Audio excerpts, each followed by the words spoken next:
dear Anil, and thank you very much, Pastor Jacob Garu. మీ అందరితో ఇట్లా, although it's virtual reality, but still it is some sort of reality. So ఈ lockdown period లో ఇట్లా మనం కలుసుకోవడం చాలా సంతోషం. సింగపూర్ వచ్చినప్పుడు somehow it didn't work out, మనం అందరం కలవడానికి వీలు కాలేదు. నేను I had a hectic schedule. Thank you, Anil, for all the hard work you have put into coordinating with me and the church. So ఈ సమయంలో మనము చూస్ చేసుకున్నటువంటి టాపిక్ చాలా ప్రాముఖ్యమైనది. Maybe I'll share the screen with you so that there might be something that can be helpful for us in keeping track of the teaching.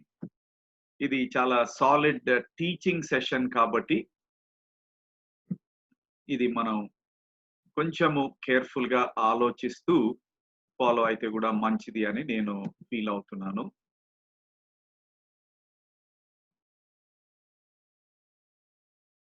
Just give me a minute.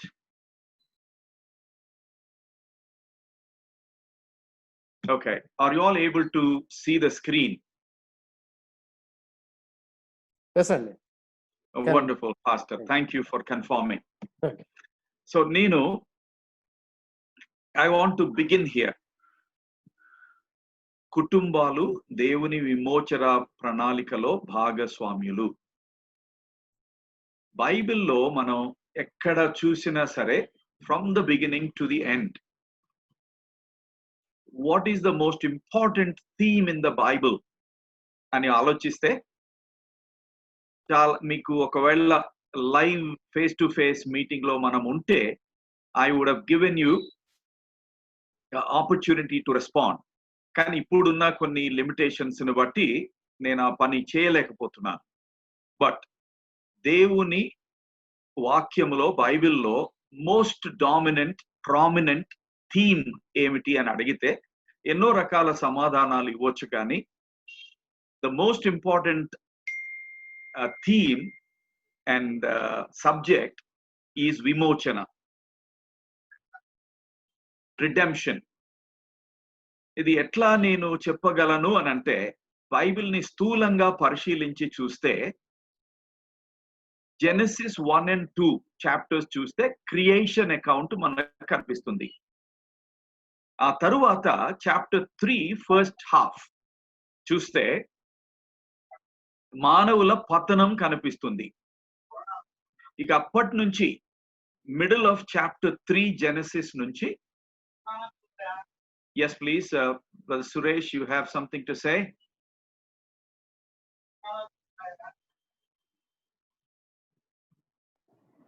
తమ్ముడు సురేష్, నీ phone microphone connect అవ్వలేదు.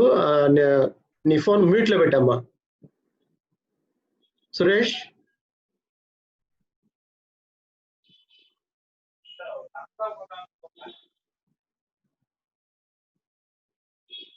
Okay, shall I continue, Brother Jacob? Yes, Pastor. Yes, brother. Sure. Okay. So, Genesis chapters 1 and 2 emo creation account, very specially focusing on creation of humanity. మానవులను సృష్టించడానికి గురించి అక్కడ ప్రాముఖ్యంగా కనిపిస్తుంది. ఎక్కువ డీటెయిల్స్ దాని గురించే ఉంటాయి. తరువాత మానవులు దేవునికి ఉన్న సంబంధములో ఒక గ్యాప్ రావడం చాప్టర్ 3 ఫస్ట్ పార్ట్ లో మనం చూస్తాం. దాన్నే మనం ఫాల్, మానవ పతనము అని అంటాం. ఇక అప్పటి నుంచి బైబిల్లో మోస్ట్ డామినెంట్ గా, లైక్ ఎ సిల్వర్ థ్రెడ్, అప్పటి నుంచి అంటే జెనసిస్ చాప్టర్ 3 మిడిల్ నుంచి all the way up to ప్రకటన 22వ అధ్యాయం వరకు కూడా ఒక్కటే theme, it runs through the entire Bible. అదేమిటి అంటే విమోచన. సో బైబిల్ చరిత్ర కూడా విమోచన చరిత్ర. The biblical history is history of redemption, God's redemptive history.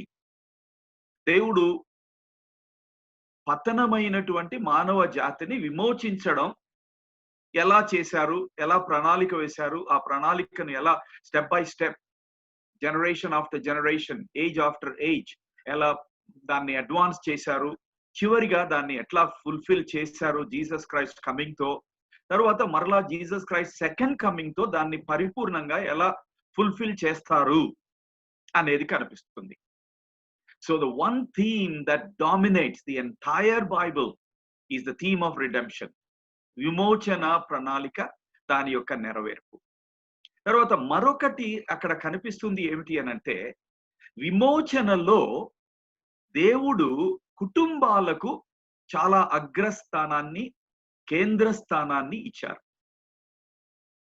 తన విమోచన ప్రణాళికను నెరవేర్చడం కోసం, మానవ జాతి యొక్క విమోచన కోసం ఆయన మొదటి కుటుంబాన్ని ఏర్పాటు చేసుకున్నారు, అవ్వ ఆదాముల కుటుంబాన్ని. ఎలా చెప్పగలం మనం అనంటే, ఆ మానవుల పతనమైన సందర్భంలో దేవుడు పురుషునికి, స్త్రీకి, అలాగే సర్పానికి లేక సాతానుకు కూడా వాళ్ళు చేసినటువంటి వాటిని బట్టి శిక్షను విధించవలసి వచ్చింది. సో స్త్రీకి సుఖంగా సంతోషంగా ఉండవలసినటువంటి ఆ డెలివరీ, కాన్పు చాలా పెయిన్ఫుల్ గా అవుతుంది అని చెప్పారు. అలాగే పురుషునికి తాను చేసే పని ఎంతో సంతోషకరంగా, సుఖమయంగా ఉండవలసింది, అది కూడా స్వెట్ అండ్ పెయిన్ అవుతుంది అని చెప్పారు.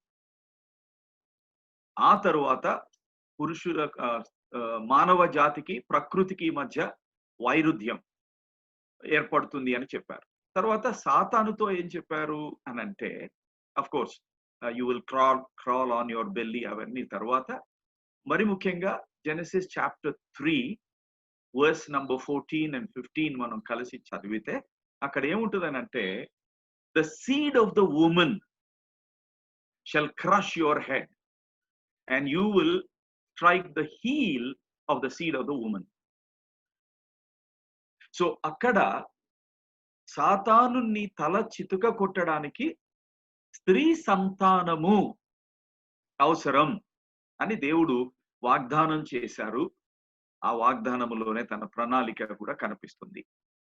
సో ఆ విమోచన ప్రణాళికను నెరవేర్చుకోవడం కోసం the seed of the woman, స్త్రీ సంతానము, దాన్నే ప్రోటో ఇవాంగెలియాన్ అంటే చాలా ప్రాథమిక స్థాయిలో పూర్తిగా ఇంకా వివరించబడలేదు, కానీ నిగూఢంగా సువార్త అక్కడే ఉంది అని మరి బైబిల్ జ్ఞానములో నిపుణులైన వారు చెప్తా ఉంటారు, ఆదికాండం 3:14 నుంచి. సో అందుకని త్రూ అవుట్ ద బైబిల్ మనం కుటుంబాలకు దేవుని విమోచన ప్రణాళికలో మరి భాగస్వామ్యం ఉంది. దేవుని విమోచన ప్రణాళిక తర్వాత ఆయన కుటుంబాలను గురించి చేసినటువంటి ప్రణాళికలు, అవన్నీ కూడా విడదీయడానికి సంబంధం లేకుండా ఉన్నాయి. సో ఆది కుటుంబం నుంచి తర్వాత మనం ముందుకు వెళితే నోవాహు కుటుంబం, తర్వాత అబ్రహాము కుటుంబం, ఆ తర్వాత అట్లా చివరికి కాలం పరిపూర్ణమైనప్పుడు విమోచకుడు, స్త్రీ సంతానం, సాతాను యొక్క తలను చితుక కొట్టడానికి వచ్చినప్పుడు ఆయన ఈ లోకములో ప్రవేశించడానికి కూడా కుటుంబం అవసరమైంది, యోసేపు మరియల కుటుంబం. ఆ తరువాత సంఘం కూడా విస్తరించడానికి కుటుంబాలు అవసరమయ్యాయి. సో అట్లా through out the history of humanity, man kind, దేవుని విమోచన ప్రణాళిక అడ్వాన్స్ అవుతూ ఉన్నప్పుడు స్టెప్ బై స్టెప్ అక్కడ ప్రతి క్రూషియల్ పాయింట్ లో కూడా కుటుంబాన్ని దేవుడు ఎంచుకున్నాడు. సో మొదటి కుటుంబం స్త్రీ పురుషుల కలయిక.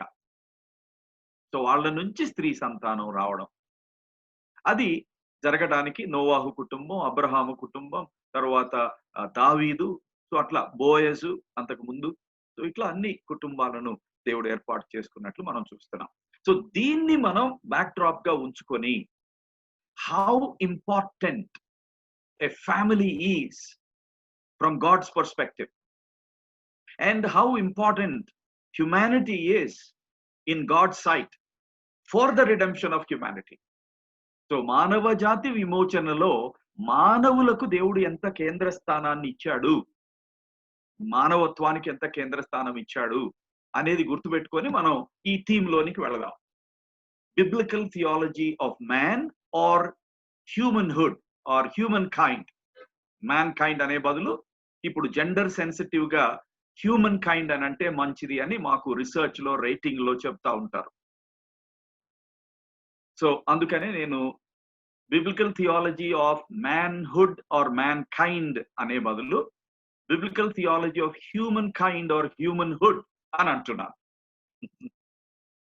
మానవులను గూర్చిన బైబిల్ పరమైన దైవ జ్ఞానం లేక దైవ జ్ఞాన బోధన.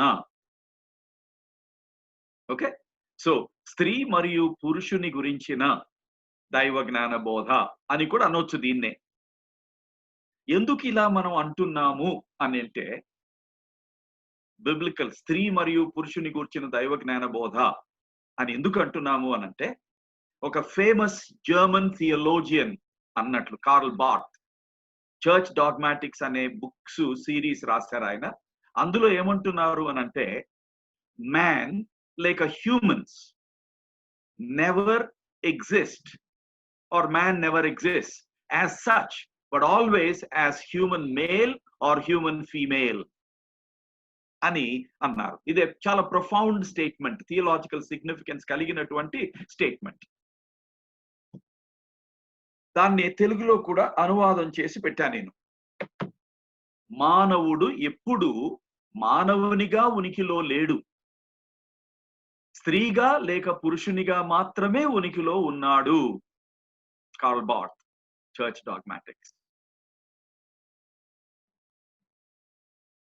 సో దేవుడు తన స్వరూపమందు నరుని సృజించెను, దేవుని స్వరూపమందు వాని సృజించెను, స్త్రీని గాను పురుషుని గాను వారిని సృజించెను. ఇది ఆదికాండం 1వ అధ్యాయం 27, కానీ దానికి ముందు 26 కూడా మనం చూస్తే ఇంకా బాగా ఈ సందర్భం మనకు అర్థమవుతుంది.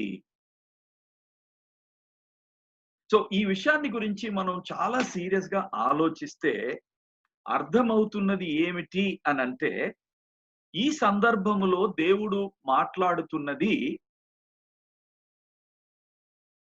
ఒక స్పెసిఫిక్ మ్యాన్ ని, ఏ మ్యాన్ ని దేవుడు సృష్టించాడు అని లేదు అక్కడ. గాడ్ మేడ్ మ్యాన్ అని ఉంది కానీ గాడ్ మేడ్ ఏ మ్యాన్ అని లేదు. అంటే దేవుడు మానవులను సృజించను అని ఉంది కానీ ఒక మానవుణ్ణి సృజించను అని లేదు.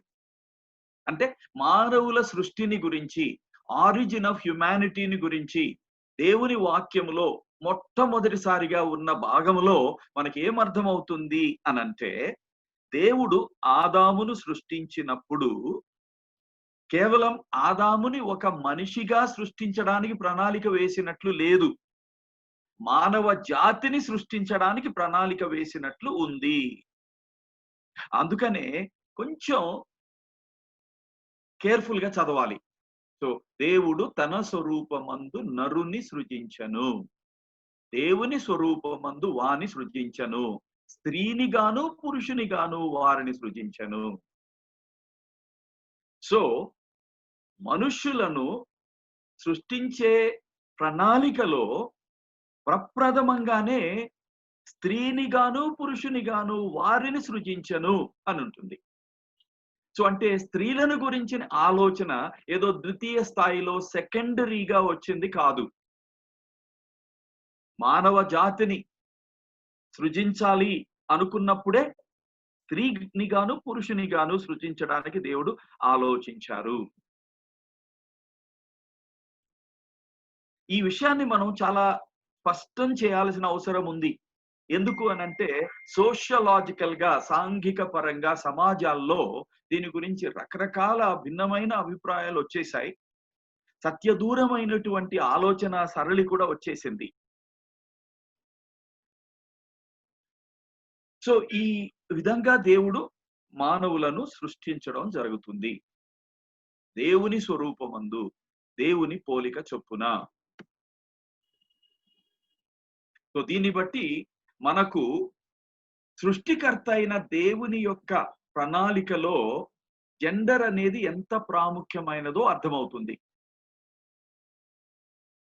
స్త్రీ స్వభావం, పురుష స్వభావం, స్త్రీయత్వం, పురుషత్వం, ఈ రెండూ కూడా ఎంతో ప్రాముఖ్యం. సో బైబిల్లో ఉన్నటువంటి డాక్ట్రిన్ ఆఫ్ హ్యూమన్ కైండ్, మానవులను గూర్చిన బైబిల్ పరమైన దైవ జ్ఞాన బోధన సంక్షిప్తంగా సారాంశ రూపంలో చెప్పాలి అనంటే ఇలా చెప్పొచ్చు. మ్యాన్ అంటే మానవత్వం, మానవ జాతి దేవుని స్వరూపమందు సృష్టించబడడం జరిగింది. దేవుని స్వరూపం, దేవుని పోలిక. ఎలా సృష్టించబడ్డారు? నైతికంగా స్వేచ్ఛను కలిగి, ఇన్నోసెంట్ అంటే ఏ లోపము పాపము లేకుండా, మంచి చెడులను వివేచించడానికి, ఎంచుకొనడానికి స్వేచ్ఛ కలిగిన వారిగా సృష్టించబడ్డారు. అయితే ఆ మంచిదైనటువంటి స్వేచ్ఛను దుర్వినియోగం చేసుకొని ఆది తల్లిదండ్రులు అవ్వ ఆదాములు దేవునికి అవిధేయులైన కారణం చేత వారు పాపంలో పడ్డారు. ఆధ్యాత్మిక పాపం వలన వచ్చిన ఆధ్యాత్మిక మరణానికి గురయ్యారు. అది వారి నుంచి వారి సంతతి అంతటికి అంటే మానవ జాతికి అందరికీ కూడా సంక్రమించింది. సో ఆ విధంగా ఇప్పుడున్న స్థితిలో, పతన స్థితిలో మానవ జాతి మరి పతనానికి గురై ఉన్నది. ఆ తరువాత దేవుని కృపచేత దేవుడు సహాయం చేయడానికి చొరవ తీసుకుంటే తప్ప దేవుని వైపుకు సహజంగా మనం తిరగడం కానీ ఆయనను కనుగొనడం కానీ సాధ్యం కాదు. సో దేవునికి మాత్రమే ఈ విధంగా పడిపోయిన మానవులను తిరిగి తనతో సమాధానపరచుకోవడానికి సంబంధములో ప్రవేశించడానికి అవకాశం దేవుడు మాత్రమే ఇవ్వగలడు. మానవులు తమ సొంత ప్రయత్నాలతో దేవునితో తిరిగి సంబంధములో ప్రవేశించలేరు. ఇది చాలా స్పష్టంగా మనకి ఇక్కడ కనిపిస్తుంది. So this is the biblical narrative, this is the biblical truth. ఇందులో చాలా it's a very dense statement. ఇప్పుడు God's own image and likeness, దేవుడు మానవులను తన స్వరూపమందు తన పోలిక చొప్పున సృష్టించారు. అంతేకాదు స్త్రీగా పురుషునిగా దేవుడు మనలను లేక మానవులను సృష్టించిన విధానానికి మనం నమ్మకంగా ఉండాలి. స్త్రీ లేదా పురుషత్వానికి తగినట్లు నమ్మకంగా జీవించాలి. సో మనలను దేవుడు పిలవడం కానీ, మనకు పని అప్పగించడం కానీ, మన ఆధ్యాత్మికత విషయంలో కానీ ఈ స్త్రీ తత్వం, పురుషతత్వం, స్త్రీయత్వం, పురుషత్వం చాలా ప్రాముఖ్యతను కలిగి ఉన్నాయి. ఈ విధమైనటువంటి దైవ జ్ఞాన శాస్త్రం, బైబిల్ పరమైన దైవ జ్ఞాన శాస్త్రం మానవులను గురించినది, స్త్రీని గురించినది, పురుషుని గురించిన బోధ, వివాహం విషయంలో ప్రాముఖ్యతను కలిగి ఉంటుంది. కుటుంబ విషయంలో, సంఘం విషయంలో త్రిత్వంకి మనం పోలిన వాళ్ళంగా ఉంటాం. త్రిత్వానికి, స్త్రీ పురుషుల మధ్య సంబంధానికి కూడా చాలా పోలిక ఉంది. సో వివాహానికి, సువార్తకు, కుటుంబానికి, సంఘమునకు, త్రిత్వమునకు విడదీయనటువంటి సంబంధం ఉంది. ఎందుకంటే దేవుడు తన స్వరూపమందు తన పోలిక చొప్పున మానవులను అంటే మనలను స్త్రీలుగాను పురుషులుగాను సృజించారు. అందుకనే ఆయన మానవులను రక్షించడానికి ఈ లోకానికి రావాల్సి వచ్చినప్పుడు మానవ రూపాన్ని దాల్చి వచ్చారు. సో దైవత్వములో, త్రిత్వములో ఏకత్వము ఉంది, బహుళత్వము ఉంది. దైవత్వములో ఏకత్వం, వ్యక్తిత్వములో బహుళత్వం ఉంది.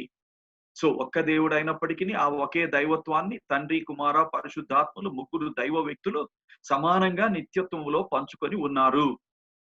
అలాగే మానవత్వములో స్త్రీయత్వము, పురుషత్వము రెండు ఉన్నప్పటికీ వారిద్దరూ స్త్రీ పురుషులు మానవత్వాన్ని సమానంగా కలిగి ఉన్నారు. మానవత్వాన్ని సమానంగా వారిద్దరూ సమానంగా పంచుకొని ఉన్నారు, కలిగి ఉన్నారు. అంటే దేవుని స్వరూపమందు పోలిక చొప్పున సమానంగా స్త్రీ మరియు పురుషులు చేయబడ్డారు. తండ్రిలో ఎలా దైవత్వం ఉన్నదో కుమారుల్లో అదే దైవత్వం ఉన్నది, పరిశుద్ధాత్మ అందు కూడా అదే దైవత్వం ఉన్నది. సో ఆ దైవ స్వభావములో ఏకత్వం, కానీ వ్యక్తిగత ఉనికిలో బహుళత్వం, త్రిత్వం ఉంది. అలాగే మనం కూడా ఒకే మానవత్వాన్ని సమానంగా కలిగి ఉన్న స్త్రీలంగా పురుషులంగా మనుగడలో ఉంటున్నాం. అయితే ఈ స్త్రీ పురుష తత్వాలను గురించి, మానవత్వాన్ని గురించి చుట్టూ ఉన్న సంస్కృతి ఇచ్చే నిర్వచనాలు మనల్ని చాలా సార్లు కన్ఫ్యూజ్ చేస్తూ ఉంటాయి. బైబిల్ ప్రకారమైన ఆలోచనను మనం గ్రహించకుండా ఈ చుట్టూ ఉన్నాయన్నీ కూడా మనల్ని ప్రభావితం చేస్తూ ఉంటాయి. సో చాలా సార్లు స్త్రీ అంటే సౌందర్యం, ఆకర్షణ అవి మాత్రమే హైలైట్ చేసే విధంగా ఈ చుట్టూ ఉన్న ప్రపంచం మనల్ని తప్పుదోరణ పట్టిస్తూ ఉంటుంది. పురుషుడు అంటే అదొక మ్యాచో మ్యాన్, ఈ మ్యాన్, స్పైడర్ మ్యాన్, ఇట్లాంటి ఫాల్స్ పిక్చర్స్ మనకు వస్తూ ఉంటాయి. లేకపోతే మనం ఉన్నటువంటి రిలీజియస్ కల్చర్ కూడా అలాంటి వాటిని మరి ఎక్కువగా చేస్తూ ఉంటుంది. సో చుట్టూ ఉన్నటువంటి సంస్కృతి పురుషత్వాన్ని గురించి ఏం చెబుతుంది? Domination, power, control, authority. కానీ బైబిల్లో ఉన్నటువంటి పురుషత్వం ఇదేనా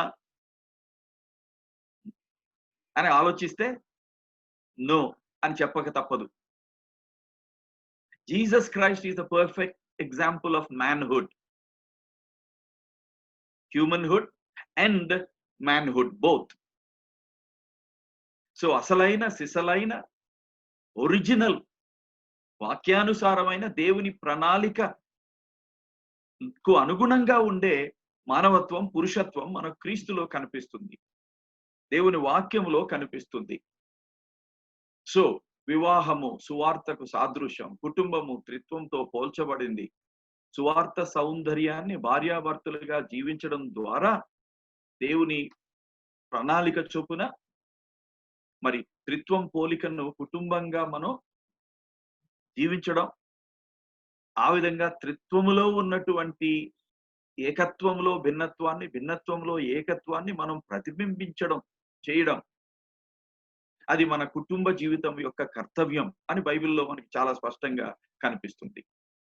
సో వివాహము, కుటుంబము, సంఘము, త్రిత్వము వీటికి ఉన్నటువంటి ఆ విలువలను, ఆ పోలికలను మనం అర్థం చేసుకోవాలంటే ముందు పురుషుని గురించిన దైవ జ్ఞాన బోధ ఏమిటి, తర్వాత స్త్రీని గురించినటువంటి దైవ జ్ఞాన బోధ ఏమిటి, ఆ తరువాత వివాహాన్ని గురించిన దైవ జ్ఞాన బోధ ఏమిటి, సిలువను గురించిన దైవ జ్ఞాన బోధ ఏమిటి, శిష్యత్వాన్ని గురించిన సో ఈ విధంగా వీటన్నిటికీ కూడా విడదీయలేనటువంటి సంబంధం బైబిల్లో మనకు కనిపిస్తుంది. ఉదాహరణకి బైబిల్ ప్రకారం చూస్తే స్త్రీయత్వాన్ని గురించి ఈ విషయాలు మనం నేర్చుకోవచ్చు. దేవుని పోలిక స్వరూపం కలిగినటువంటిది స్త్రీ. అలాగే సాటి అయిన సహాయం, ఎజెర్ కెనెగ్దో, సాటి అయిన, సమానమైన, సరితూగిన, తక్కువైన కాదు. నారి, స్త్రీ, భార్య, తల్లి, హవ్వ, ఈ విధంగా 7 విషయాలు స్త్రీని గురించి మనం బైబిల్లో చూడవచ్చు. మరి అలాగే పురుషత్వాన్ని గురించిన దైవజ్ఞాన బోధ ఎలా ఉంటుంది? అస్తిత్వములో సమానత్వం, అంటే మన యొక్క ఆంటలాజికల్ బీయింగ్ లో, మానవత్వంలో దైవ స్వరూపాన్ని కలిగి ఉండడంలో స్త్రీలతో మనం సమానత్వం కలిగి ఉన్నాం. ఎక్కువ కాదు, మనం ఎక్కువ కాదు, స్త్రీలు తక్కువ కాదు, స్త్రీ పురుషులు సమానం. బైబిల్ అంతట్లో ఇది కనిపిస్తుంది. అందుకని యేసు క్రీస్తునందు స్త్రీ అని గాని, పురుషుడని గాని, గ్రీకు దేశస్థుడని, యూదుడని, ధనికుడని, పేదవాడని ఇట్లా ఏ భేదం లేదు. మనం ఒక్క శరీరములో ఏకత్వాన్ని కలిగి ఉన్నాం అని బైబిల్ తెలియచేస్తుంది. వేరు వేరు అవయవములుగా. సో అస్తిత్వములో సమానత్వం. అలాగే అధికారములో లేక బాధ్యతలలో భిన్నత్వం ఉంది. దేవుడు స్త్రీకి ఇచ్చిన కొన్ని విశిష్టమైన పనులున్నాయి, బాధ్యతలున్నాయి. పురుషునికి ఇచ్చినటువంటి కొన్ని విశిష్టమైన బాధ్యతలున్నాయి. వాటిని మనం కన్ఫ్యూజ్ చేయడానికి అసలు వీలే లేదు. వాస్తవానికి వీఆర్ డిఫరెంట్ బై డిజైన్. అంటే దేవుడు మనల్ని డిజైన్ చేసిన విధానం, సృష్టి చేసిన విధానంలోనే డిఫరెన్స్ ఉంది. మన ఎనాటమీ అంటే మన శరీర నిర్మాణాన్ని పరిశీలించి చూస్తే అది తెలుస్తుంది. ఉదాహరణకు బేరింగ్ చిల్డ్రన్, బిడ్డను గర్భములో మోయడం, కనడం, that is a unique women's role, God given honour and responsibility. So అది మనం కాదంటానికి వీల్లేదు. సో అట్లా స్త్రీలను పురుషులను డిజైన్ చేసిన, క్రియేట్ చేసిన creator, he has made us different by design. But ఈ డిజైన్ లో ఎందుకు డిఫరెన్సెస్ పెట్టారు అని అంటే, ఆయన ఎవరికి ఏ బాధ్యతలు ఇవ్వాలో అని ముందుగానే ప్రణాళిక కలిగి ఉన్నారు కాబట్టి, ఆ బాధ్యతలకు తగినట్లుగా, ఆ పనికి తగినట్లుగా, ఆ విశేషమైన విశిష్టమైన రీతిలో స్త్రీలను స్త్రీలుగాను, పురుషులను పురుషులను గాను దేవుడు సృష్టించాడు. స్త్రీని స్త్రీని గాను, పురుషుని పురుషుని గాను దేవుడు సృష్టించాడు. అందుకనే అధికారములో, బాధ్యతలలో భిన్నత్వం ఉంది. హైరార్కీ అని కూడా అక్కడ చెప్పొచ్చు మనం. అయితే సృష్టి క్రమములో ప్రాధానత్వము, జ్యేష్ఠత్వం పురుషునికి ఇచ్చాడు దేవుడు.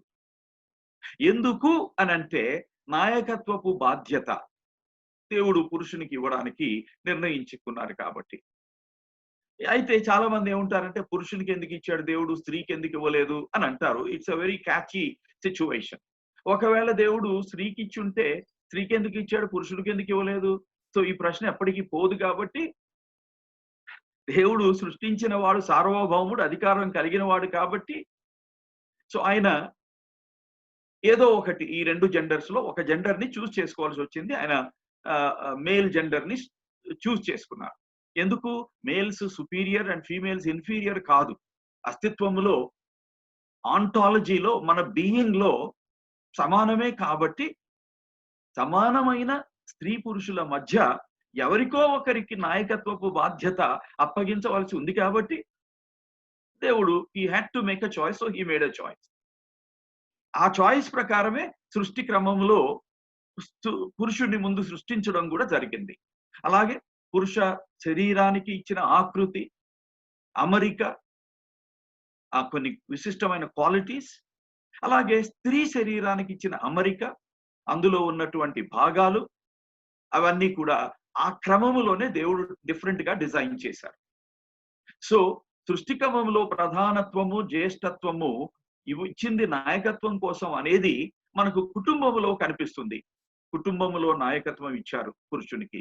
అలాగే సంఘములో సేవక నాయకత్వం అంటే కొంతమందికి సొసైటీలో ఉన్న నాయకత్వం గుర్తొస్తుంది. అంత బాసిజం చేయడం, అధికారం చలాయించడం, ఆర్డర్స్ ఇవ్వడం, డామినేట్ చేయడం, డామినేరింగ్ గా పనిచేయడం, నాకే అంతా తెలుసు, ఇంకెవరు నాకేం చెప్పక్కర్లేదు అని ఆ విధంగా ప్రవర్తించడం.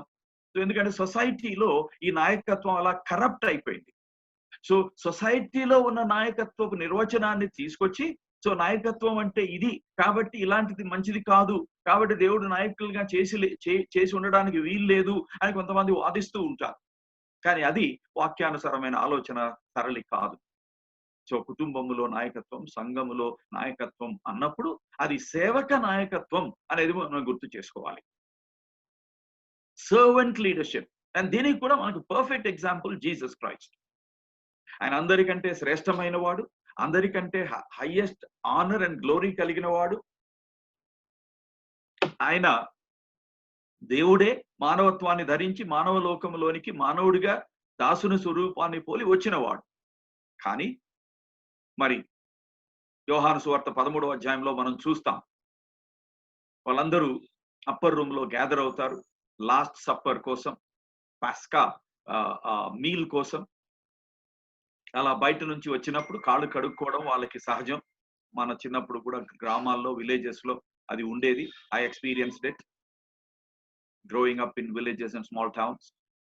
సో ఆ ప్రకారం జనరల్ గా ఇంట్లోకి గెస్ట్స్ వస్తున్నప్పుడు, లేకపోతే ఇంటి వారు కూడా తిరిగి వస్తున్నప్పుడు లోయెస్ట్ అమాంగ్ ద సర్వెంట్స్ వాళ్లకు నీళ్ళిచ్చి తువాలిచ్చి ఆ పరిచర్య చేయడం జరిగేది. కానీ వాళ్ళలో ఎప్పటికప్పుడు గొడవ ఎలా ఉంటుంది? ఎవరు గొప్ప, ఎవరు గొప్ప, ఎవరికి ఫైనాన్స్ మినిస్ట్రీ, ఎవరికి హోమ్ మినిస్ట్రీ. సో ఎందుకంటే వాళ్ళకి నాయకత్వాన్ని గురించి లోకములో ఉన్న తప్పుడు అభిప్రాయం వచ్చింది. సో అందుకని కాళ్ళు కడుక్కోకుండా వచ్చారు. కొంచెం ఇబ్బందికరంగానే ఉంది. కానీ ఎవరికి వాళ్ళు, ఒకవేళ నేనా పని చేస్తే నన్ను ఏమనుకుంటారు అందరూ, నా స్థానం ఏమైపోద్ది, నా స్థితి ఏమైపోద్ది, ఈ విధంగా ఆలోచిస్తూ వచ్చారు. అందుకని ఎవరు ఏం చేయకుండా కూర్చున్నారు. అప్పుడు తాను ఏమై ఉన్నాడో ఎరిగి యేసు లేచి తువాలు తీసుకున్నాడు, బేసిన్ తీసుకున్నాడు, వాళ్ళ పాదములను కడిగి తుడిచాడు. The highest was willing to go down to the lowest level in serving. That is the leadership model.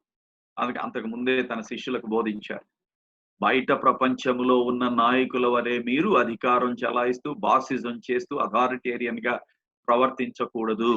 మీలో the greatest among you should be the least among you, the servant among you.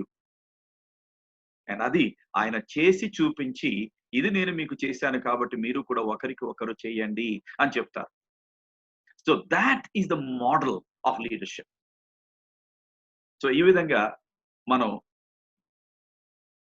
వివాహమును గురించిన దైవ జ్ఞాన బోధ కూడా, ఈ స్త్రీని గురించిన బోధ, పురుషుని గురించిన స్త్రీయత్వాన్ని గురించిన బోధ, పురుషత్వాన్ని గురించిన బోధ, అలాగే మానవత్వాన్ని గురించిన బోధ, ఈ మూడిట్లో నుంచి స్త్రీ పురుషుల కలయిక ద్వారా ఏర్పడే వివాహమును గురించిన దైవ జ్ఞాన బోధ వచ్చింది.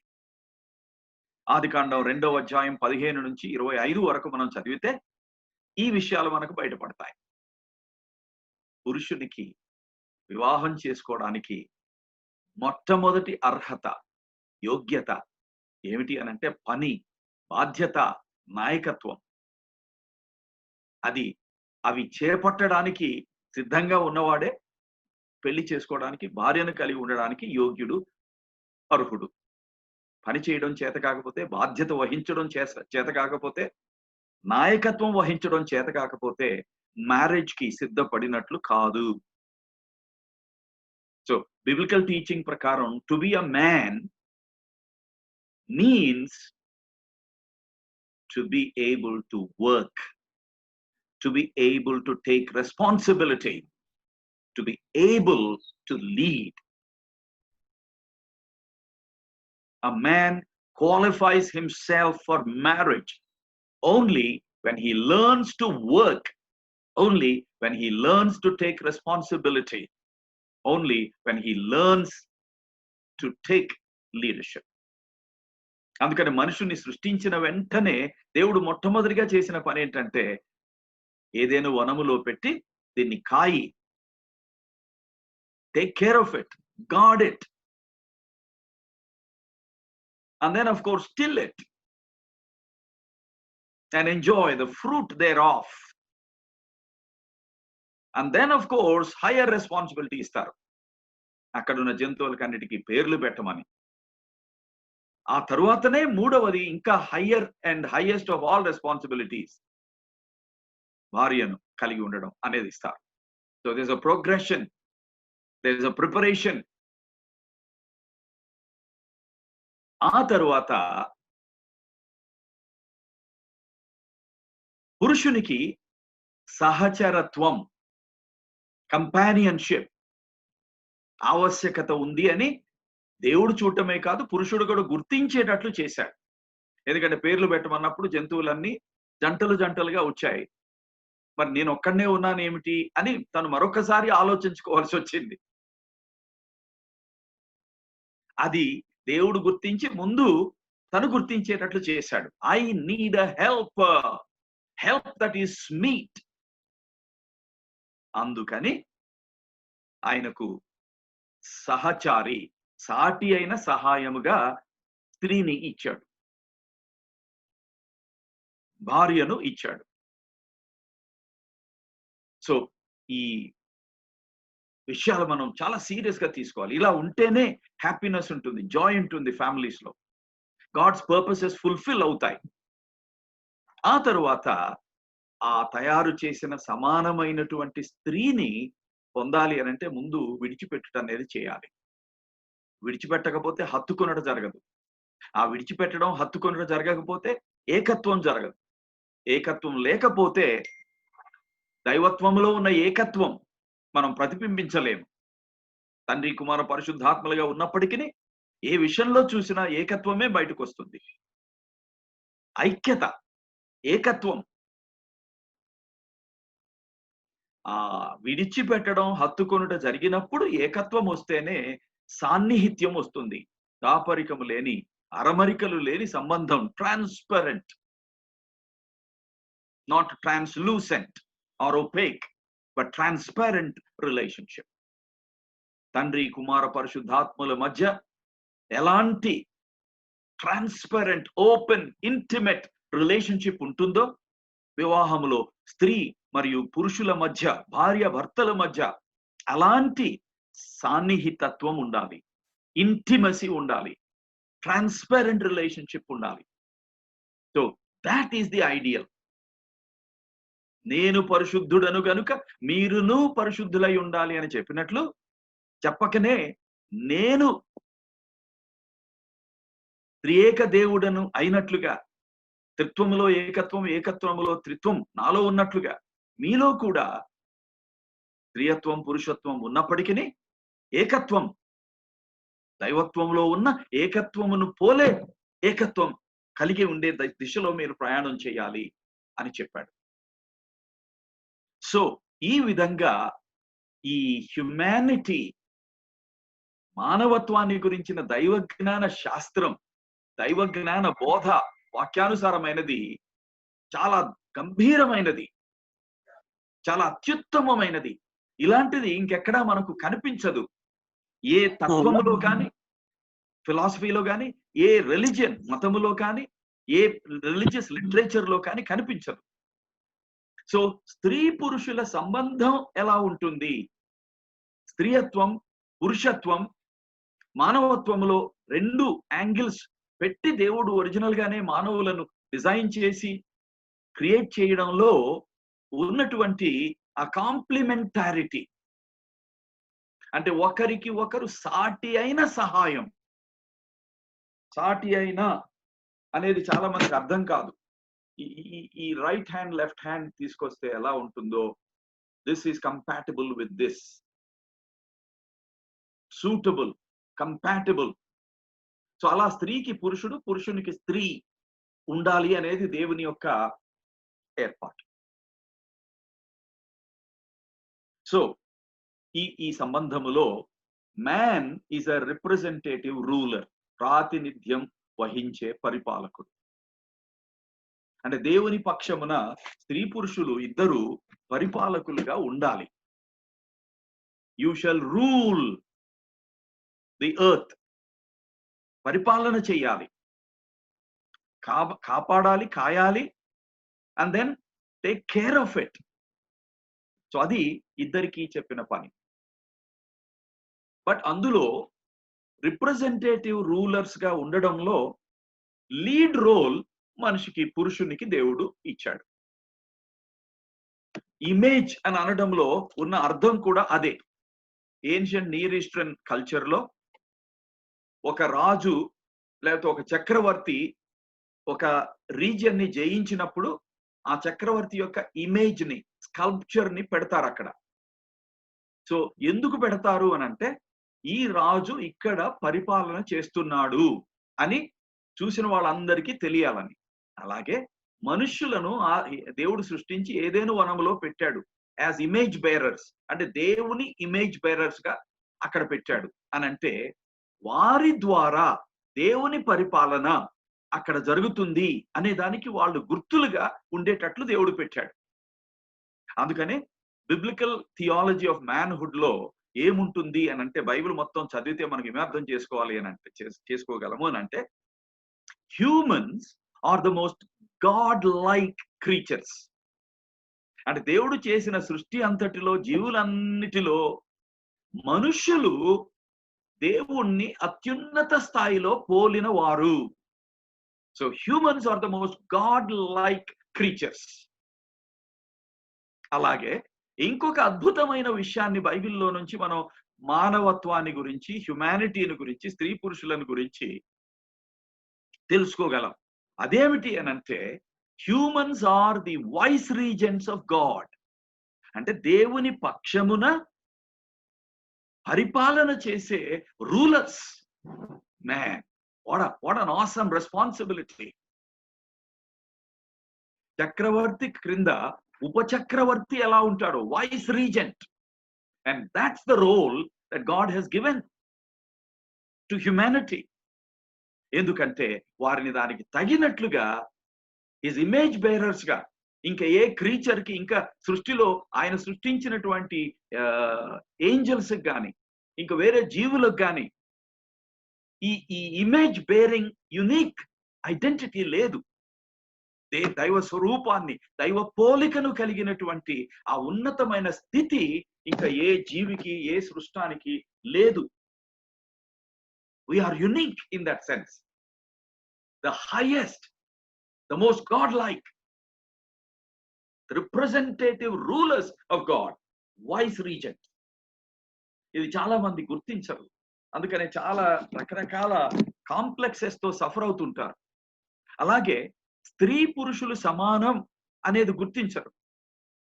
అలాగే మనుషులందరూ సమానం. All humans are equal. ఎందుకంటే all are created by the same God.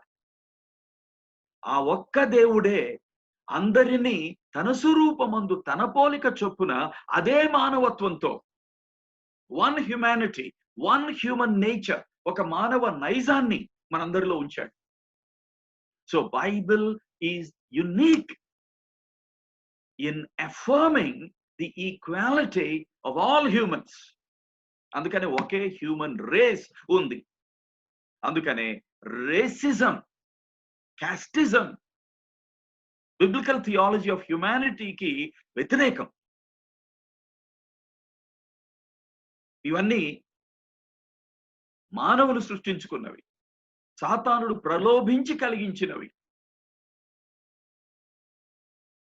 తప్పు మార్గాలవి, తప్పు ఆలోచనలు, తప్పు సిద్ధాంతాలు. ఇప్పుడు హిందూ రిలీజియస్ బుక్స్ లో మనం చూస్తే సమానంగా సృష్టించబడలేదు మనుషులు. కొంతమంది సృష్టించే దేవుడైన బ్రహ్మ యొక్క తల నుంచి అయితే, కొంతమంది అయితే భుజముల నుంచి అయితే, కొంతమంది అయితే ఉదర ప్రాంతం నుంచి అయితే, కొంతమంది అయితే కాళ్ళ నుంచి. సో సృష్టించడంలోనే అసమానంగా సృష్టించడం జరిగింది. వాళ్ళలో రెండు జాతుల వారినేమో ద్విజులు, డబుల్ బాండ్. మిగిలిన వాళ్ళు అద్విజులు, ఓన్లీ సింగిల్ బాండ్. సో ఇట్లా ఆ సిస్టమ్ అంతా కూడా ఇలా కరప్ట్ అయ్యింది. ఆ కరప్ట్ సిస్టమ్ మనల్ని ఎఫెక్ట్ చేస్తూ ఉంటుంది. సో బిబ్లికల్ ట్రూత్ మనల్ని ఎఫెక్ట్ చేయాలి, మనల్ని ట్రాన్స్ఫార్మ్ చేయాలి, మన థింకింగ్ ని, మన లివింగ్ ని. In fact we have equal worth సమానమైనటువంటి విలువ కలిగిన వాళ్ళ మనుషులందరూ, స్త్రీలు పురుషులు కూడా. And equal dignity as image bearers of God. దేవుని యొక్క స్వరూపమును, పోలికను కలిగి సమానంగా కలిగి ఉన్నాం. ఒకే మానవ నైజాన్ని, మానవత్వాన్ని, మానవ స్వభావాన్ని అందరం సమానంగా కలిగి ఉన్నాం. అందుకనే ఏ భేదము లేదు. There is no difference. All of us are human. All of us are image bearers of God. So, ఎలాంటి డిస్క్రిమినేషన్ కి ఈ సిస్టమ్ లో, ఈ biblical theology of human kind లో స్థానం లేదు.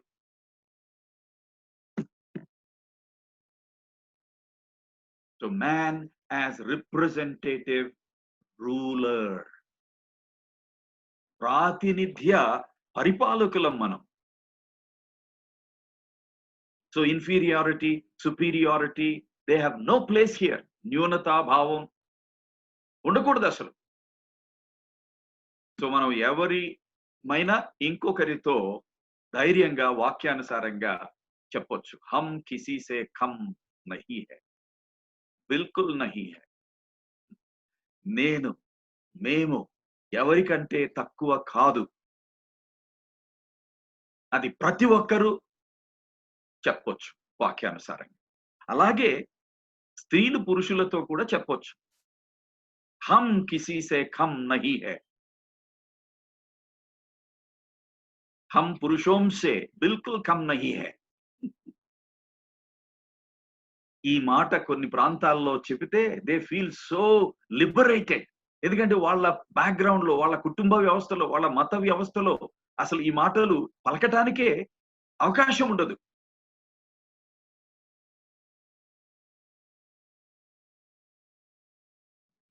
Woman also is a ruler together with a man, but as a relational ruler, సంబంధ బాంధవ్యాలలో పరిపాలిస్తుంది. But they rule together. ఎందుకంటే ఇద్దరికీ ఇచ్చాడు. ఆ ఏదైనా వనాన్ని కాయమని, తర్వాత సాగు చేయమని ఆ బాధ్యత ఇద్దరికీ ఇచ్చాడు. మ్యాన్ ఈజ్ రెస్పాన్సిబుల్, బాధ్యత, త్యాగపూర్వకమైనటువంటి పనిచేసే బాధ్యత పురుషునికి దేవుడు ఇచ్చాడు.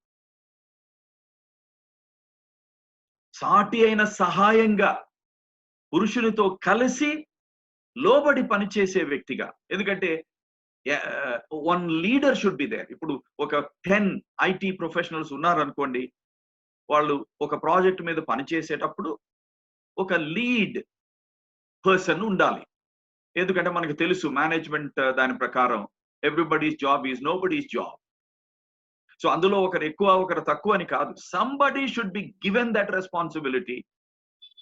So although they are all equal in their qualifications often times. ఉదాహరణకి ఇండియాలో అందరూ ఐఏఎస్ ఆఫీసర్సే ఉంటారు, బట్ వాళ్ళలో ఒక ఆయనే చీఫ్ సెక్రటరీ అవుతాడు. మిగిలిన వాళ్ళంతా ఆయనకంటే ఇన్ఫీరియరా? కాదు. సో ఈ విధంగా స్త్రీ సాటి అయిన సహాయము.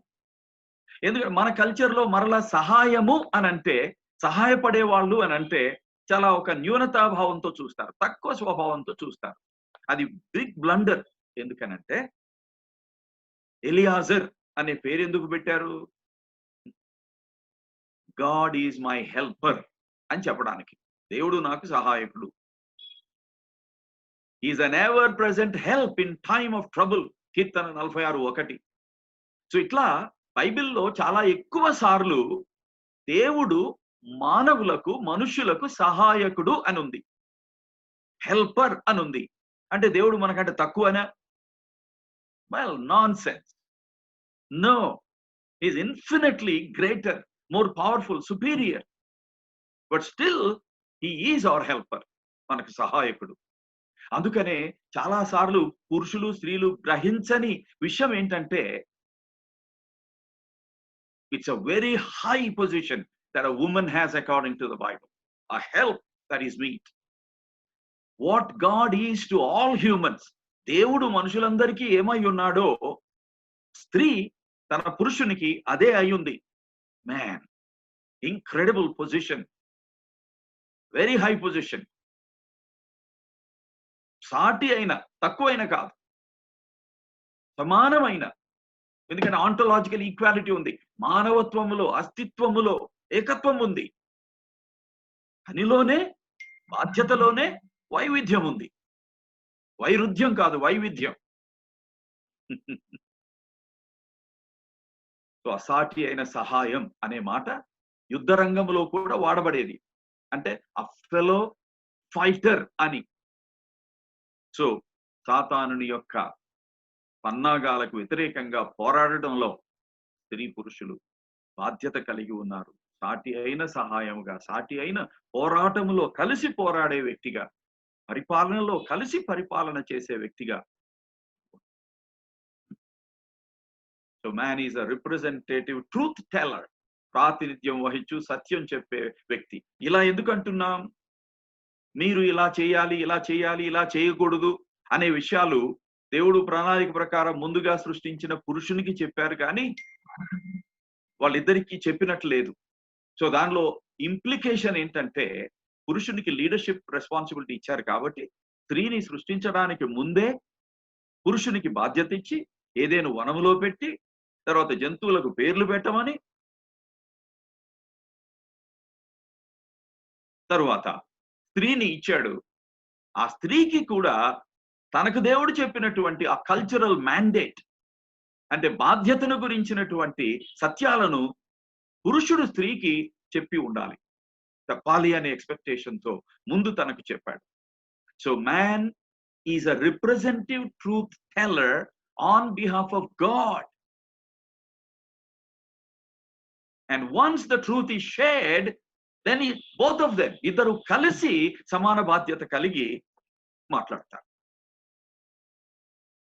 సత్యం పక్షమున నిలుస్తారు. ఉమన్ యాజ్ ఓపెన్ రిసెప్టర్, సత్యమును తెరవబడిన హృదయంతో ఆ స్త్రీ స్వీకరించాలి. అప్పుడు ఇద్దరూ కలిసి సత్యమనే బండ మీద నిలుస్తారు, సత్యమైన పునాది మీద నిలుస్తారు, సత్యం కొరకు నిలబడతారు, సత్యం మీద జీవితాన్ని కట్టుకుంటారు. మ్యాన్ యాజ్ ఎగ్జాల్టెడ్, ఎక్స్ప్లిసిట్, పురుషుడు గణపరచబడిన, వెల్లడి చేయబడినటువంటి image bearer of God. But women is uplifting, veiled. స్త్రీ మాత్రం మరుగచ్చేయబడిన, దాచబడిన ఉన్నత స్థాయిని కలిగినటువంటి వ్యక్తి. ఇప్పుడు శరీరంలో కూడా అవయవాలు ఉంటాయి, కొన్ని బయటికి కనిపిస్తుంటాయి, like ears, eyes, mouth. But కొన్ని లోపలు ఉంటాయి, కనపడవు. But they are more important. Heart, lungs, kidneys, liver. So చాలా ప్రాముఖ్యమైన కొన్ని parts of the body, they are invisible, they are unseen. So కనిపించడం లేదు కాబట్టి ప్రాధాన్యత తక్కువ అవుతుందా? వెయిల్డ్ కాబట్టి, హిడెన్ కాబట్టి? నో. సో చాలా బ్యాలెన్స్డ్ గా ఈ స్త్రీత్వాన్ని గురించి ఒక రకంగా చెప్పాలంటే, until the woman was made, man was not complete.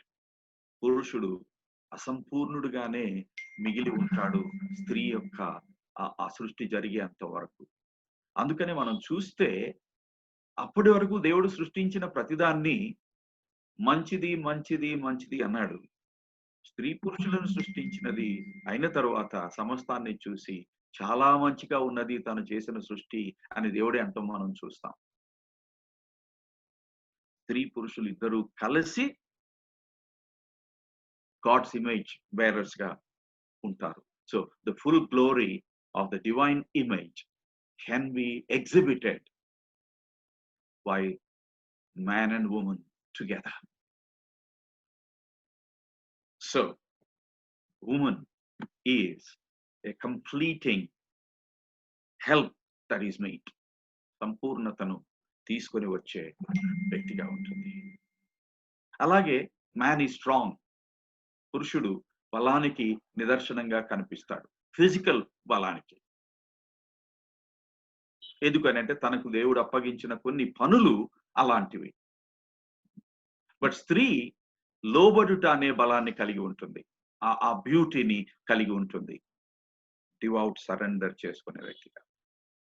So ladies and gents, being godly men and women, depends అంటే దేవుని చిత్తానుసారమైనటువంటి పురుషులంగా స్త్రీలంగా ఉండడం మనం నేర్చుకోవాలి అని అంటే ఈ బిబ్లికల్ అండర్స్టాండింగ్ ఆఫ్ హ్యుమానిటీ మనం కలిగి ఉండాలి. అయితే హ్యావింగ్ సెడ్ ఆల్ దిస్, ఇప్పుడు నేను ఈ డివైన్ ఇమేజ్, దేవుని పోలిక,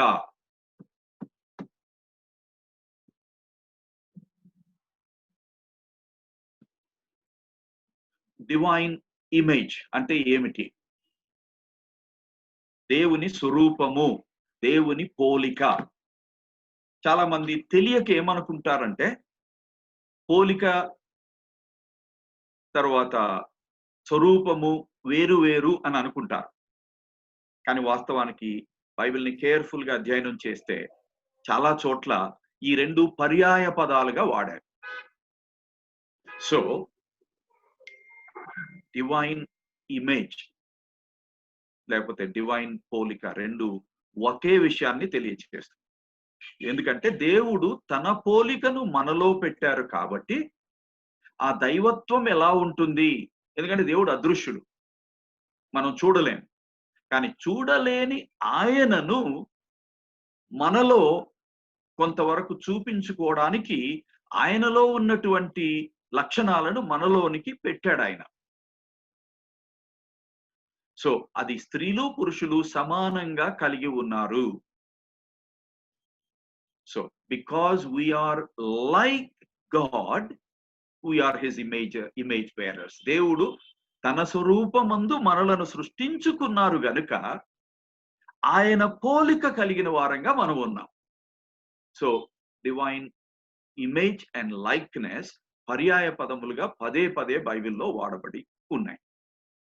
అయితే ఈ పోలికను ఎలా అర్థం చేసుకోవాలి? కొంతమంది తెలియని వాళ్ళు, మనుషులకు మరి శరీరం ఉంది కదా, so does that mean that God also has a body అనే ఒక ఆలోచన తీసుకొస్తారు.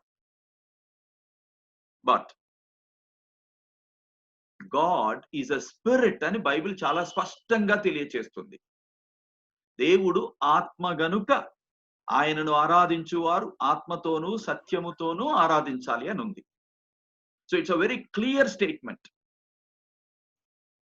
ఆత్మ, ఇప్పుడు మనలో ఆత్మ ఉన్నది, ఆత్మ అనే ఆస్పెక్ట్ ఉన్నది, శరీరం అనే ఆస్పెక్ట్ ఉంది. అయితే మనలో శరీరం ఉంది కానీ దేవునిలో శరీరము లేదు అని స్పష్టంగా దేవుడు ఆత్మ గనుక అని ఉంది. తరువాత దేవుడు అదృశ్యుడు అని ఉంది బైబిల్లో చాలా స్పష్టంగా. ఎందుకని రోమా 1లో మనం చూస్తే ఆయన అదృశ్య లక్షణములు అనగా ఆయన దైవత్వము, ఆయన శక్తి, ఆయన తయారు చేసిన సృష్టిని చూడడం ద్వారా బయలుపరచబడుతుంది. అదృశ్యుడు. సో పదార్థ సంబంధమైనవి కొన్ని దృశ్యం, కొన్ని అదృశ్యం. కానీ పదార్థము కానివి అన్ని అదృశ్యం. సో దేవుడు అదృశ్యుడు అని అంటే ఆత్మ అంటే పదార్థేతరుడు అని అర్థం. ఎందుకు అని అంటే దేవుడు అనంతుడు అని ఉంది. పదార్థ సంబంధమైనవన్నీ కూడా పరిమితి కలిగి ఉంటాయి. పదార్థేతరమైన దేవుడే అనంతుడు, పరిమితులు లేనివాడు.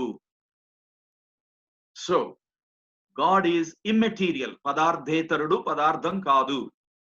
సో దేవునికి శరీరం లేదు. దేవుడు ఆత్మ గనుక, అనంతుడు కనుక, అందుకే ఆయన అదృశ్యుడు. సో దేవుడు మనుషులను తన పోలికలో తన స్వరూపమందు సృష్టించాడు అనేది మానవుల యొక్క శరీర తత్వానికి వర్తించదు. మానవుల అసలైన సిసలైన అంతరంగ స్వభావం ఏదైతే ఉందో అది దైవత్వాన్ని మనకు తెలియపరుస్తుంది. ది ఇన్నర్ హ్యూమన్ నేచర్, అది దైవ పోలిక. సో ఒక రకంగా దాన్ని చెప్పాలి అని అంటే, దేవుడు శరీరము లేని, భౌతికత లేని వ్యక్తి. టెక్నికల్ గా మనం ఏమంటామంటే non corporeal person. Non corporeal person అంటే శరీరము లేని వ్యక్తి.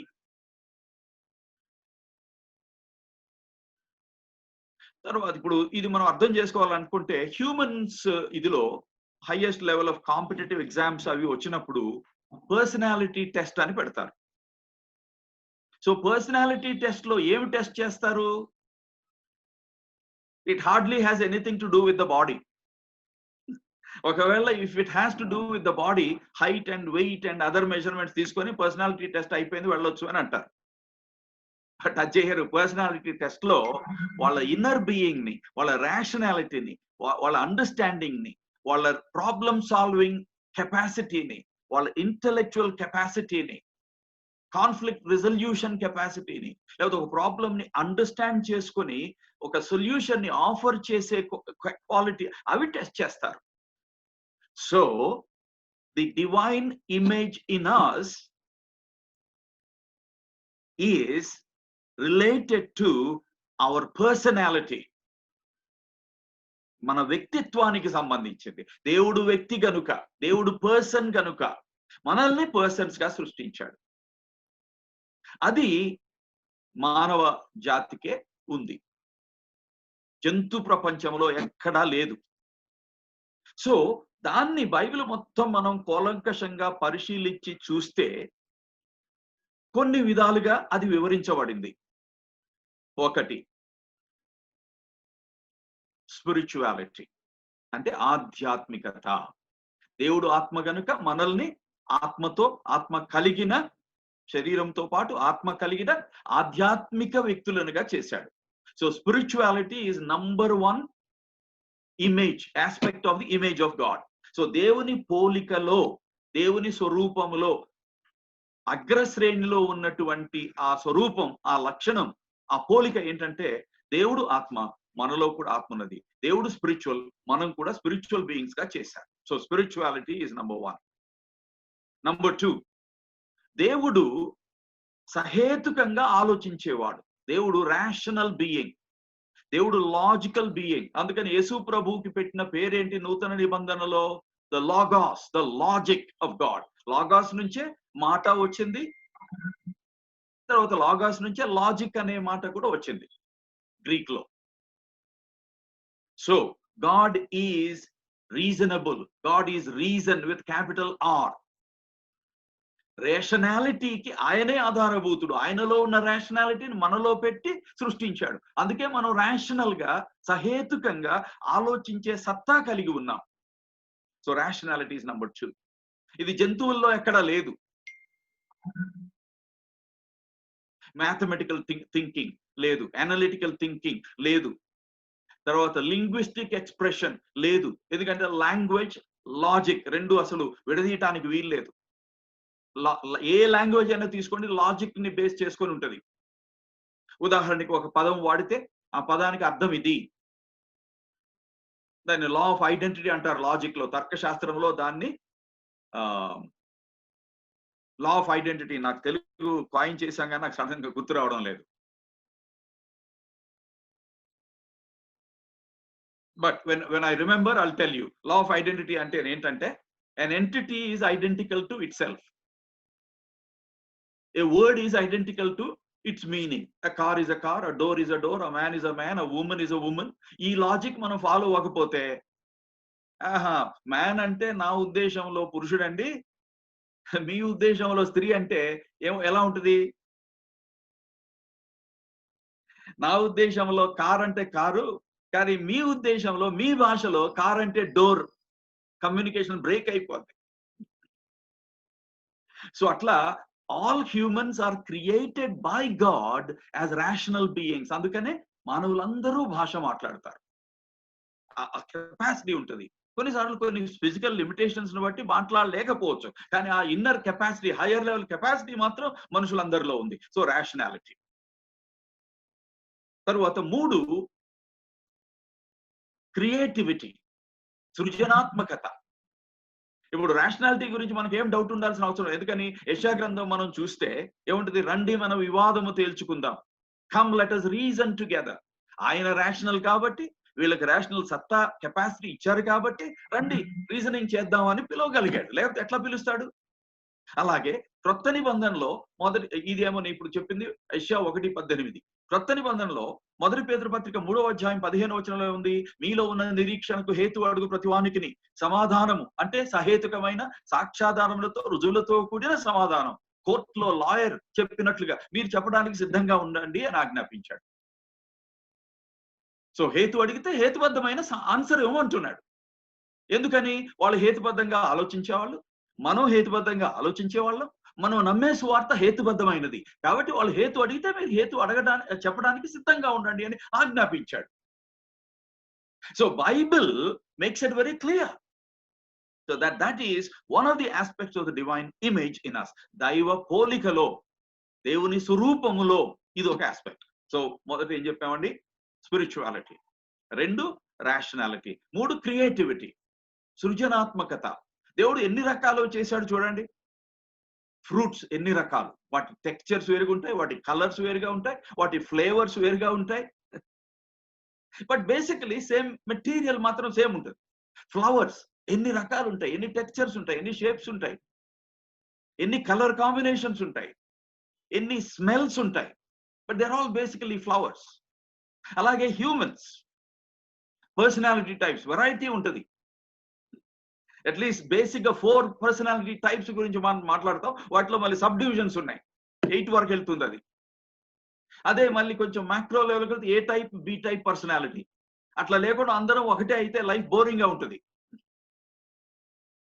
వెజిటబుల్స్ ఎన్ని వెరైటీస్, ఒకటే vegetable through out the life, every day, every morning, every evening తింటే ఎలా ఉంటుంది? కలర్స్ ఎన్ని ఉన్నాయి? అంత రెడ్ అయితే ఎట్లుంటది యూనివర్స్ లో, అంత గ్రీన్ అయితే ఎట్లుంటది? So God's creativity can be seen all around us. ఆ క్రియేటివిటీతో మనల్ని సృష్టించాడు. అందుకనే మనుషులు చేసే ఇన్వెన్షన్స్ కూడా ఆల్మోస్ట్ ఎండ్ లేదని అనిపించేటట్లుగా ఉంటుంది. It's amazing. Today we have Zoom, we have WebEx, we have YouTube, we have Facebook, which about 100 years ago they never even in their wildest imaginations could think of. Creativity, because he has made us creative, we are able to think creatively. We are reflecting his glory because we are kept as his image bearers. So spirituality, rationality, creativity. And the fourth one, very important one, morality, నైతికత. మంచి చెడులను వివేచించే ఆ జ్ఞానం, ఇది మనుషులకు unique. Animals లో, highest primates లో కూడా లేదు. అందుకనే ఒక కోతి మన బనానా స్టీల్ చేస్తే కేసు లేదు దానికి. బట్ అదే నైబర్ స్టీల్ చేస్తే, ఏది స్టీల్ చేసినా కేసు పెట్టొచ్చు. కుక్క కరిస్తే కేసు లేదు. కుక్క మీద నేను కేసు పెడతానంటే ఎవరు యాక్సెప్ట్ చేయరు. బట్ కుక్క ఓనర్ మీద పెడితే మాత్రం యాక్సెప్ట్ చేస్తారు ఎక్కడైనా. Why? Because the dog has no ethical sense and responsibility. అర్థమవుతుందండి? So morality is a unique human characteristic which God has kept in us as his image bearers. So ee vidhanga God's image in us, Bible మొత్తం survey చేసి చూస్తే అదే మన experiential గా ఆలోచించిన evidence తో తెలుస్తుంది. We are uniquely created. There is no creature like us. So we are, as Bible says, special. God's image bearers. ఈ విషయంలో మనుషులందరూ ఒకటే. అందుకనే మనుషుల యొక్క సమానత్వానికి ఇదే పునాది. హ్యూమన్ ఈక్వాలిటీకి, హ్యూమన్ డిగ్నిటీకి. బైబిల్ ఏముంది? వ్యర్థుడా అని నీవు ఎవరిని పిలవద్దు. ఎందుకని? తోటి వ్యక్తిని వ్యర్థుడా అని పిలిస్తే నువ్వు దేవుని మీదనే తీర్పు తీర్చిన వాడి అవుతావు. అంటే ఒక వ్యర్థుల్ని దేవుడు సృష్టించాడు అని అంటే దేవుడు కూడా వ్యర్థుడు అని చెప్పినట్లు. సో ఒక ఫెలో హ్యూమన్ బీయింగ్ ని తక్కువ చూపుతో చూస్తే ఆ ఫెలో హ్యూమన్ బీయింగ్ ని సృష్టించిన సృష్టికర్తనే తక్కువగా చూసినట్లు. So according to biblical theology of humanity, మానవతను గురించిన బైబిల్ పరమైన దైవ జ్ఞాన బోధన ఏమిటంటే respect all humans as equals. దానికి అక్కడ కులానికి సంబంధం లేదు, అది that is from the devil. దానికి రేస్కి సంబంధం లేదు. Race is ridiculously silly, foolish. Biblical theology of humanity has no room for those demeaning, dehumanizing attitudes. అందుకనే మీలో ఉన్న నిరీక్షణకు హేతు అడుగు ప్రతి వారికి నీ సమాధానం చెప్పండి అని ఉన్న ఆజ్ఞ దగ్గర ఏముందో తెలుసా? అయితే do this with gentleness and respect. గౌరవప్రదంగా వినయపూర్వకంగా చేయండి అని ఉంది. ఎందుకు గౌరవించాలి? సత్యాన్ని తిరస్కరించే వాళ్ళతో మాట్లాడేటప్పుడు గౌరవించమంటున్నారు. సత్యానికి వ్యతిరేకంగా వాదించే వాళ్ళతో మనం మాట్లాడేటప్పుడు గౌరవించమంటున్నాడు. ఎందుకని? వారు అజ్ఞానమును బట్టి, బలహీనతను బట్టి సత్యాన్ని తిరస్కరిస్తున్నప్పటికీ వారు divine image bearing humans. So you and I have no business to disrespect anybody, look down upon anybody. ఎందుకని? దేవుడు లోకమును ఎంతో ప్రేమించెను. అలాంటి వారి కొరకు కూడా దేవుడు ఎంత ప్రేమ కలిగి ఉన్నాడు అనంటే వాళ్ళ కొరకు కూడా తన కుమారుని పంపించినంతగా విలువ కట్టాడు వాళ్ళ మీద. సృష్టి మొత్తములో ఎవరు లేరు, నీ ఒక్కదానివే ఉన్నావు అనుకో, still God would have sent his son. That means that's the value he fixes on you and on me as humans. So ee దృక్పథం మనము ఇతర మనుషులను ఎలా చూస్తాము, ఎలా ట్రీట్ చేస్తాము అనే దాని మీద ఎఫెక్ట్ చూపించాలి. That is true Christian living. So theology should transform our thinking and living. మనం నమ్మే దైవ జ్ఞాన బోధన సత్యం మన ఆలోచనను, మన ఆవభావాలను, ప్రవర్తనను మార్చేదిగా ఉండాలి. అందుకనే ఈ లోక మర్యాద చొప్పున నడువక ఉత్తమను అనుకూలమైన దేవుని చిత్తమేదో ఎరిగి మీరు తెలుసుకున్నట్లు మీ మనస్సు మారి రూపాంతరము చెందాలి. Unless thinking is transformed, living can never be transformed. మన ఆలోచన విధానం సరళి, వాల్యూ సిస్టమ్, విలువల క్రమం, ప్రాధాన్యతల క్రమం ప్రభు తన వాక్యములో చూపించే సత్యమును బట్టి మారాలి. సో మన సొసైటీ మనకి ఏమి నేర్పిస్తుంది? వ్యక్తుల్ని వాళ్ళు చేసే పనిని బట్టి విలువ కట్టేది నేర్పిస్తుంది. ఓ సాఫ్ట్వేర్ ప్రొఫెషనల్ అండి, నమస్కారం సార్, కార్ మెకానిక్, ఏమా బాగున్నావా, ఏడ పని చేస్తావు భయ్? No, that is this world's corrupt, sinful way of relating to people. అందుకని మా ఇంట్లో పనిచేసే వాళ్ళని సర్వెంట్స్ అని అనం, మేము డొమెస్టిక్ హెల్పర్స్ అంటాం.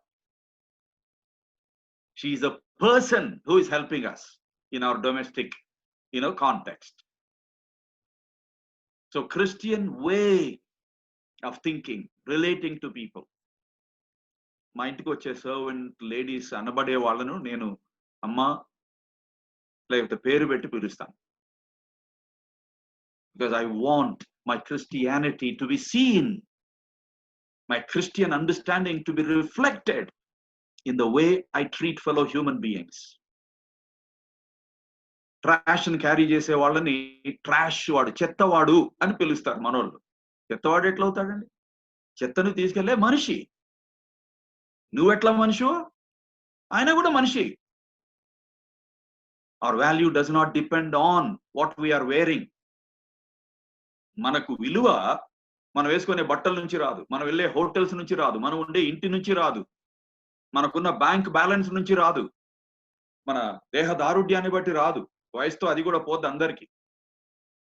So when you grow old, do you become less human? No.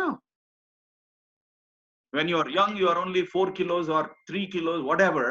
Are you less as a human being? No. So worth, value, dignity does not depend on these varying external attributes. అందుకనే మనుషులు పైవాటిని లక్ష్య పెడతారు, కానీ దేవుడు హృదయమును లక్ష్య పెడతాడు అని ఉంది. So that is the original created humanity.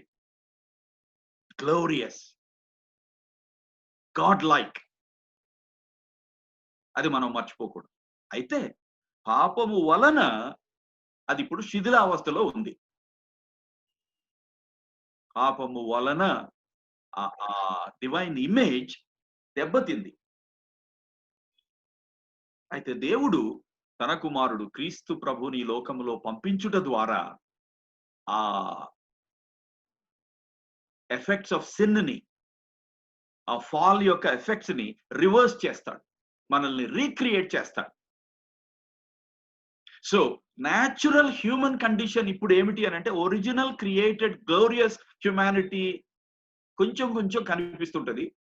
ఏది ఒక డైలాపిడేటెడ్ బిల్డింగ్ లో ఓల్డ్ గ్లోరీ ఎట్లా కనిపిస్తుందో, ఒక ఏన్షియంట్ ప్యాలెస్ లో అప్పటి గ్లోరీ కొంత కనిపిస్తుంటది, కానీ కొంత మరుగైపోయి ఉంటది. సో మనం అలాంటి స్థితిలో ఉన్నాం.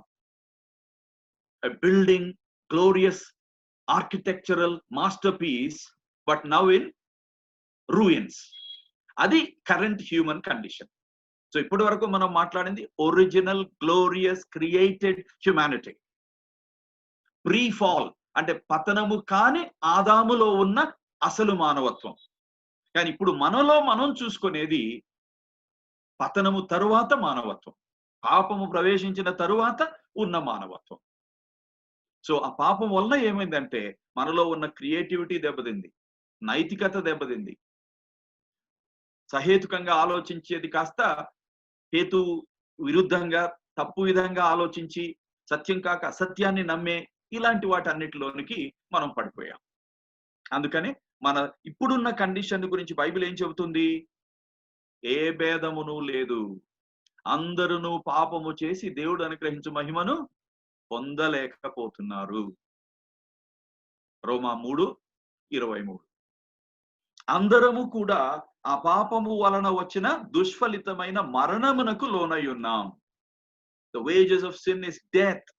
రోమా 6:23. మనము జన్మతః పాపపు స్వభావముతోనే పుట్టాం. రోమా 5:11, 12. ఇవన్నీ మనం బాగా తెలుసుకోవాలి. సో ఆదాము పాపము, హవ్వ పాపము వారిని ఎఫెక్ట్ చేసింది, వారి నైజాన్ని కూడా ఎఫెక్ట్ చేసింది. సో ఆ పతనమైన నైజముతో తర్వాత పుట్టిన వాళ్ళంతా పుట్టారు. వారిలో ఉన్న పాపాన్ని కూడా వారి తర్వాత జనరేషన్ కి పాస్ ఆన్ చేశారు. సో ఆ స్పిరిచువాలిటీ ఎఫెక్ట్ అయింది, రేషనాలిటీ ఎఫెక్ట్ అయింది, క్రియేటివిటీ ఎఫెక్ట్ అయింది, మొరాలిటీ ఎఫెక్ట్ అయింది.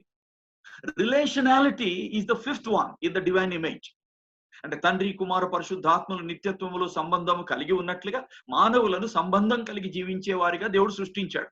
అందుకనే మనల గురించి మనం అర్థం చేసుకుంటాం ఏమని? No man no woman is an island. ఏ ఒక్క స్త్రీ గాని పురుషుడు గాని ఒక ద్వీపకల్పం లాగా జీవించలేరు. We are created as relational beings because God who created us is a relational being. అయితే ఆ రిలేషనాలిటీ కూడా దెబ్బతింది. అందుకని ఏదైనా వనములో దేవుడు ప్రత్యక్షం అయినప్పుడు ఆదాం ఏమన్నాడు? నువ్వు చేసిన ఈ స్త్రీయే, కనీసం నా భార్య అని కూడా అంటాం లేదు.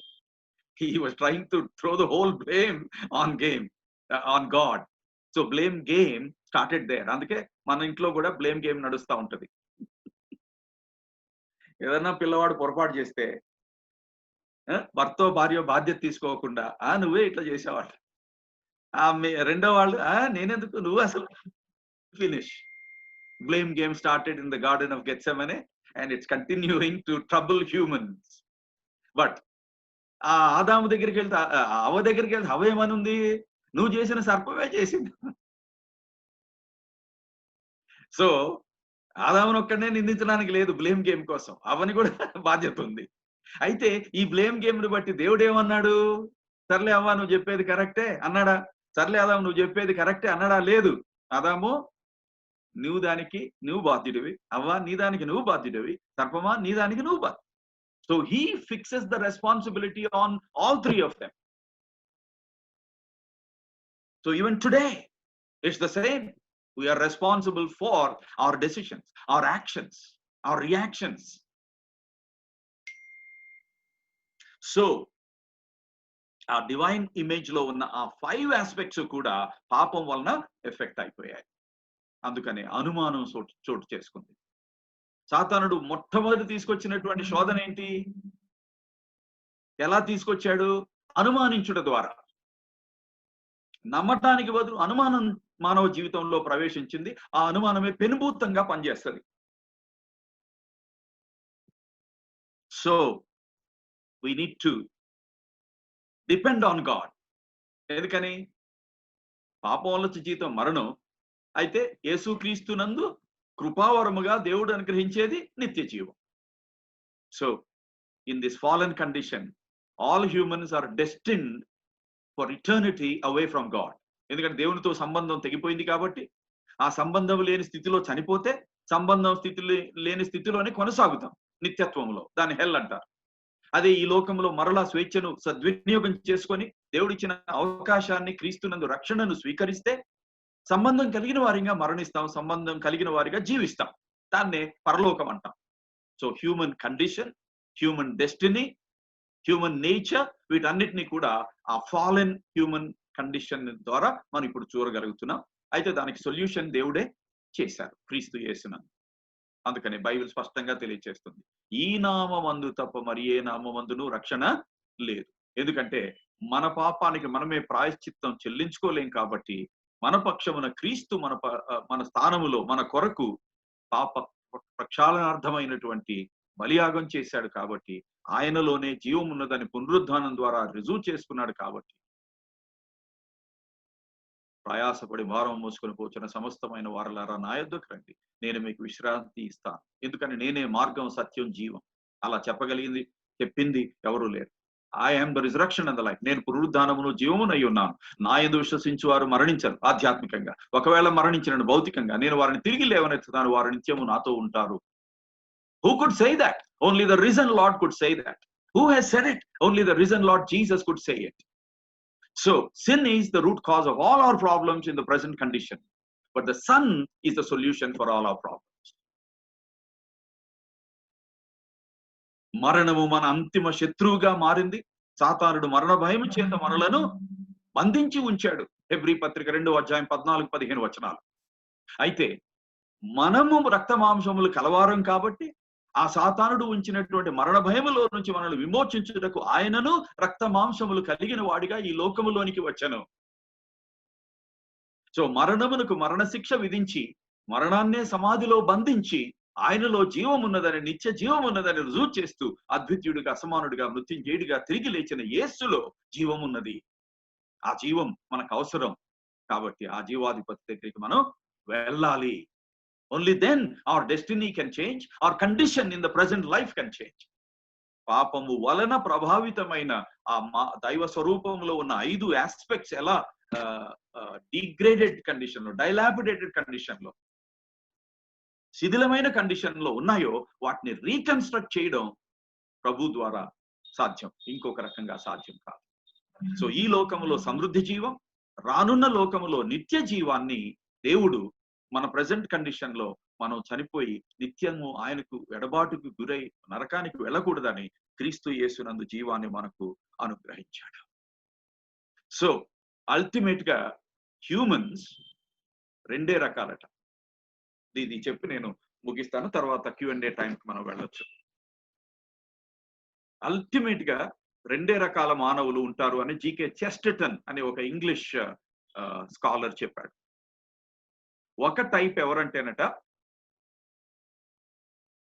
ఫైనల్ గా దేవుని దగ్గరికి వెళ్ళి మా ఎడల మీ చిత్తమే సిద్ధించునుగాక అని ప్రభు దగ్గర తల ఉంచుతారట. Okay, let your will be done in our lives. అప్పుడు ఆయన పరలోక ద్వారం తెరిచి వాళ్ళని ఆహ్వానిస్తారట. రెండవ రకం ఎవరంటే, దేవుడు దుఃఖాక్రాంతుడై వాళ్ళతో చెప్తాడట, let your will be done అని వాళ్ళతో దేవుడు చెప్తాడట. అప్పుడు వాళ్ళు దేవుడు లేని చీకటిలోనికి నడిచి వెళ్ళిపోతారట. లైఫ్, డెత్ మన చేతుల్లో ఉన్నాయి. మన decision to accept God's solution, the Son, or not to accept or reject the solution, God's Son, the solution for sin, మన చేతుల్లో. So the decisions we make in this life determine the quality of life in this world and the final destiny also. మనము ఈ లోకములో తీసుకునే నిర్ణయాలు మన జీవన స్థితిగతులను నిర్ధారించడమే కాదు, మన నిత్య గమ్యాన్ని కూడా నిర్ధారిస్తాయి. సో ఒరిజినల్ హ్యూమన్ నేచర్ లోనికి, originally created glorious human nature లోనికి మనం రెస్టోర్ అవ్వాలంటే క్రీస్తు యేసునందు అది సాధ్యం. కాబట్టి క్రీస్తు యేసు దగ్గరికి తిరిగి రావాలి. So this is a huge topic. ఇందులో ఇంకా చాలా ఆస్పెక్ట్స్ నేను చెప్పొచ్చు. అంటే హ్యూమన్ కాన్స్టిట్యూషన్ లో బాడీ సోలే ఉన్నాయా, లేకపోతే బాడీ సోల్ స్పిరిట్ కూడా ఉందా, డైకాటమియా, ట్రైకాటమియా, తర్వాత ఇట్లా. సో పాపం మనల్ని అన్ని విధాలుగా ప్రభావితం చేసింది అన్నారు. మరి ఇలాంటప్పుడు మనం సువార్తను వినొచ్చా, అర్థం చేసుకోగలమా, దేవుని పిలుపుకు ప్రతిస్పందించగలమా లేదా, ఇట్లాంటి క్వశ్చన్స్ ఉంటే ఒకవేళ Q&A సెషన్ లో తెలుసుకుందాం. But the most important things మాత్రం నేను ప్రజెంట్ చేయగలిగాను ఈ ప్రెజెంటేషన్ లో. So pastor Jacob and Anil, you can take over and lead the session forward. Thank you so much.